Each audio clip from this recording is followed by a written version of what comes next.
اعوذ باللہ من الشیطان الرجیم بسم اللہ الرحمن الرحیم الہاکم التکاثر حتی زرتم المقابر کلا سوف تعلمون ثم کلا سوف تعلمون كلا لو تعلمون علم اليقين لترون الجحيم ثم لترونها عين اليقين ثم لتسألن يومئذ عن النعيم صدق اللہ العظیم۔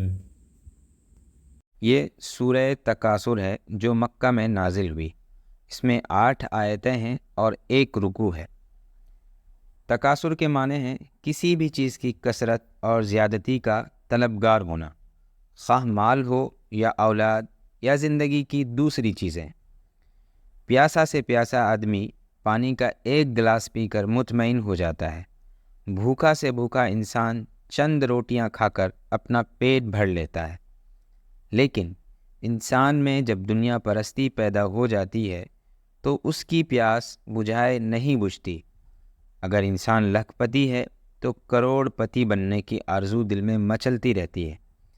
اگر کروڑ پتی ہے تو چاہتا ہے کہ ارب پتی بن جائے۔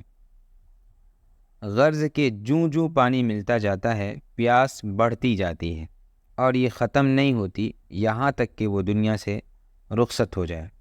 اللہ نے اس سورہ میں انسان کی اسی کمزوری کی طرف اشارہ فرمایا ہے کہ آخرت سے جو چیز انسان کو غافل کر دیتی ہے وہ یہی دنیا کو زیادہ سے زیادہ حاصل کرنے کا جذبہ ہے، اور ایک دن آتا ہے جب تم قبروں میں پہنچ جاتے ہو اور تمہیں معلوم ہو جائے گا اور تم اپنی آنکھوں سے جہنم کو دیکھ لوگے اور تمہیں مکمل اور پورا یقین ہو جائے گا۔ پھر اس دن تم سے ساری نعمتوں کے بارے میں پوچھ تاچھ ہوگی کہ کس طرح سے حاصل کیا اور کہاں خرچ کیا۔ بے شک اللہ تعالیٰ نے جو کچھ فرمایا ہے وہ سچ ہے۔